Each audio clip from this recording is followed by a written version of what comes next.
Assalamualaikum warahmatullahi wabarakatuh. Alhamdulillahil qail la in syakartum la azidannakum wa la in kafartum inna adzabi lasyadid. Wassalatu wassalamu ala sayyidina Muhammadinil qail at-tahaddatsu bi nikmatillahi syukrun wa tarkuha kufrun wa man lam yashkuril qalil lam yashkuril katsir wa man lam yashkurin nas lam yashkurillah wa ala alihi wa sahbihi wa azwajihi wa dzurriyyatihi wa junudihi wa ansarihi. Subhanaka la ilma lana illa ma 'allamtana innaka antal alimul hakim wa la haula wa la quwwata illa billahil aliyil azim. Yang saya hormati sahabat Masjid Agung Al-Barkah, marilah kita bersyukur kepada Allah Subhanahu wa taala di mana sampai saat ini kita masih diberikan nikmatul iman wal Islam, wasihah wal afiyah wassalamah wa tulil umri, dan nikmat-nikmat yang lainnya, sehingga dengan izin Allah kita bisa bertemu kembali dalam kajian yang diadakan oleh Masjid Agung Al-Barkah. Mudah-mudahan apa yang saya sampaikan dapat bermanfaat, terutama untuk diri pribadi dan umumnya untuk para jamaah sekalian. Baiklah, pada kesempatan ini saya ingin menyampaikan apa yang disampaikan oleh As-Sayyid Al-Jalil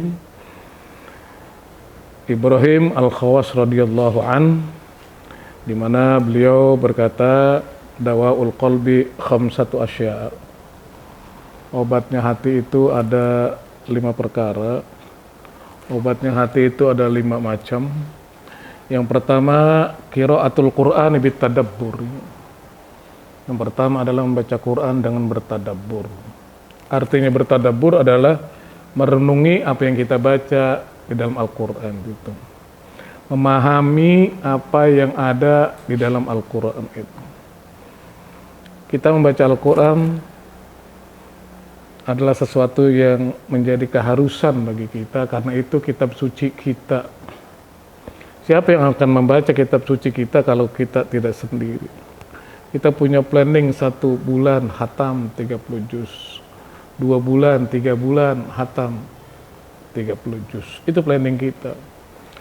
Jangan sampai kita mempunyai kitab suci kita tapi kita tidak pernah baca.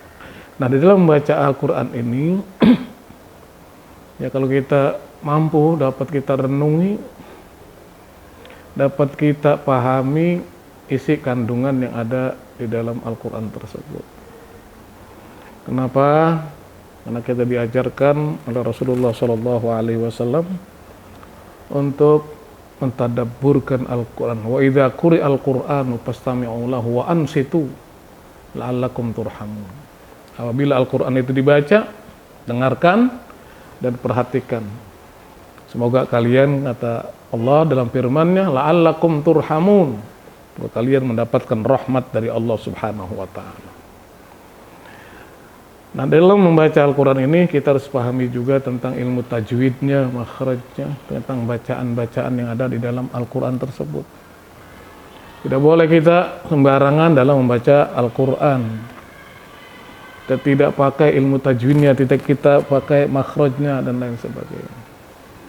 Maka perlu ada guru yang mengajarkan kita tentang bacaan Al-Quran, supaya bacaan Al-Quran ini menjadi benar bagi kita sekalian. Nah, kata Syekh Ibrahim Al-Khawas radhiyallahu an, di antara yang menjadi obat hati kita dalam hati ini ada beberapa penyakit dengki, penyakit ria, penyakit sum'ah, namimah, ghibah, kibr, dan lain-lainnya. Bahkan kata Imam Ghazali, penyakit zahir itu bisa hilang dengan sendirinya ketika kita meninggal dunia. Sementara penyakit batin, seperti apa yang tadi saya sebutkan, seperti sombong, kibr, ria, hasad, sum'ah, namimah, dan lain sebagainya, ghibah, itu termasuk penyakit batin. Penyakit batin ini tidak akan hilang dari dunia sampai akhir. Ada pertanggungjawaban dari Allah Subhanahu wa taala. Maka mudah-mudahan dengan membaca Al-Quran, hati kita menjadi bersih, hati kita menjadi baik, hati kita menjadi tenang, hati kita menjadi ikhlas, dan lain sebagainya.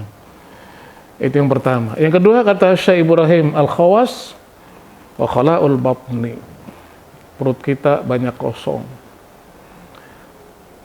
Karena dengan perut kosong kita itu kita dapat merasakan bagaimana orang-orang yang tidak makan, orang-orang yang tidak mampu, orang-orang yang tidak berkecukupan, orang-orang yang menjadi perhatian kita bersama. Dengan perut kosong kita, dengan perut kita yang tidak terlalu kenyang, maka kita akan merasakan kepedihan, kemelaratan, kesusahan mereka. Banyak di antara kita kadang-kadang ketika makan banyak ngambil nasi, tapi kadang-kadang tidak dihabiskan dalam makanannya. Bahkan pernah saya baca kalau di Jerman itu kalau orang makan di restoran tidak dihabiskan, undang-undang di Jerman itu malah kadang-kadang memberikan hukuman kepada orang yang tidak menghabiskan makanannya yang sudah diambil. Kalau kita di sini merasa bangga kadang-kadang, makanan kita sudah ambil, tapi kita tidak makan, bahkan kita buang. Lebih bagus itu kita berikan kepada orang-orang yang tidak mampu. Nah, perut kosong ini, tapi penuh dengan zikir kepada Allah, penuh dengan ingat kepada Allah, penuh dengan banyak menyebut nama Allah Subhanahu wa Ta'ala. Ini akan menjadi obat dari hati kita. Yang ketiga adalah wa qiyamul lail, yaitu bangun malam. Bangun malam ini diisi dengan sholat sunnah, diisi dengan melakukan munajat kepada Allah Subhanahu wa Ta'ala. Sebab ada ayat Al-Quran, Allah Subhanahu wa Ta'ala berfirman dalam Al-Quran, dalam surah Al-Isra ayat 79, Allah Subhanahu wa Ta'ala berfirman, wa minal laili fatahajjat bihi nafilatan lak asa ayyab'atsaka rabbuka maqaman mahmuda. Dan dari pada sebagian malam maka bertahajudlah kamu nafilatan lak, sebagai ibadah salat sunnah. Asa ayyab'atsaka rabbuka maqaman mahmuda, semoga Tuhanmu memberikan kepada kamu, mengangkat derajat kamu pada tempat yang terpuji. Bangun malam banyak di antara kita, bahkan setiap malam kita bangun, tapi bangun malamnya kita manfaatkan untuk apa? Apakah bangun malamnya kita untuk melakukan ibadah kepada Allah, atau hanya kita masuk ke kamar mandi lalu setelah itu kita keluar lagi dari kamar mandi, kita lanjutkan tidur kita? Nah, ajaran dari Allah, dari agama kita gunakan sebagian waktu, entah itu di sepertiga malam, di pertengahan malam, di 2/3 malam, kita manfaatkan untuk bertahajud kepada Allah Subhanahu wa Ta'ala. Pemirsa, sahabat Masjid Agung Al-Barkah yang saya hormati dan saya muliakan, yang keempat adalah menurut Syekh Ibrahim Al-Khawas. Beliau ini salah satu sahabat dari Syekh Junaid Al-Baghdadi yang ada di Baghdad, yang ada di Irak. Beliau menyatakan wat tadarru' indas sahar.